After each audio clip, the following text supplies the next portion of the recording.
কবুলের 5টা শর্ত, এই কথা বলে আজকের আলোচনা শেষ। সবাই এবার অনেক খুশি। এই যারা বলেন দোয়া কবুল হয় না, দেখেন নিজেদের সাথে মিলে কিনা। এই 5টা শর্ত যদি পাওয়া যায়, মুহূর্তেই আপনার দোয়া আরো সে যে নক করবে।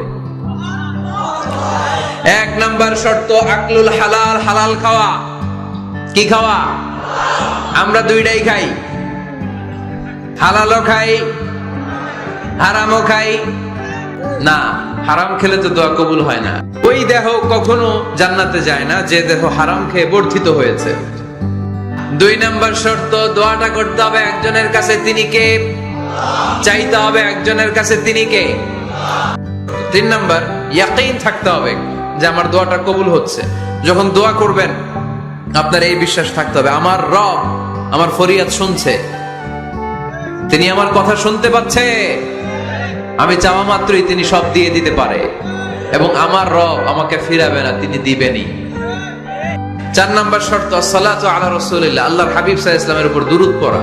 আমরা যা দোয়া করি সব আকাশ জমিনের মাঝখানে পেন্ডিং হয়ে থাকে। মা লাম ইউসাল্লা আলাইহি, আল্লাহর হাবিব বললেন যতক্ষণ না আমার উপর দুরূদ শরীফ পড়া হয়। আল্লাহর হাবিব সাল্লাল্লাহু আলাইহি সাল্লামের উপর দুরূদ না পড়লে ওই দোয়া কঠিন কালে আল্লাহ কবুল করে। 5 নাম্বার সর্বশেষ শর্ত হলো, শুধু দোয়ায় কাজ হয় না, দোয়ার সাথে মাঝে মাঝে দাওয়ারও দরকার আছে না নাই? দোয়াও লাগবে, দাওয়াও লাগবে, ঠিক কিনা? আল্লাহর হাবিব সাল্লাল্লাহু আলাইহি ওয়াসাল্লামের আঙ্গুলে একবার বিচ্ছু পোকা কামড় দিল। আম্মা জান আয়েশাকে বললেন রাদিয়াল্লাহু তাআলা আনহাকে বললেন লবণের পানি নিয়ে আসো, গরম দাও, ঢালো। উনি আরাম পাচ্ছেন আর সূরা ইখলাস পড়ে ফু দিতে লাগলেন, ফাতিহা পড়ে ফু দিতে লাগলেন। গরম পানি ঢালা শেষ, ফু দেওয়া শেষ, আঙ্গুলের ব্যথাও, দোয়াও লাগে, সাথে সাথে কি লাগে? দাওয়াও লাগে। দোয়া আর দাওয়া দুইটার সমন্বয়ে আপনাকে সফলতা দিবে কে?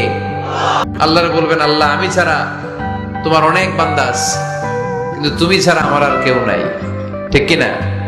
এভাবে যত ছোট করে নিজেকে উপস্থাপন করা যায় দোয়াতে, এই দোয়া কবুল করে নেবে কে?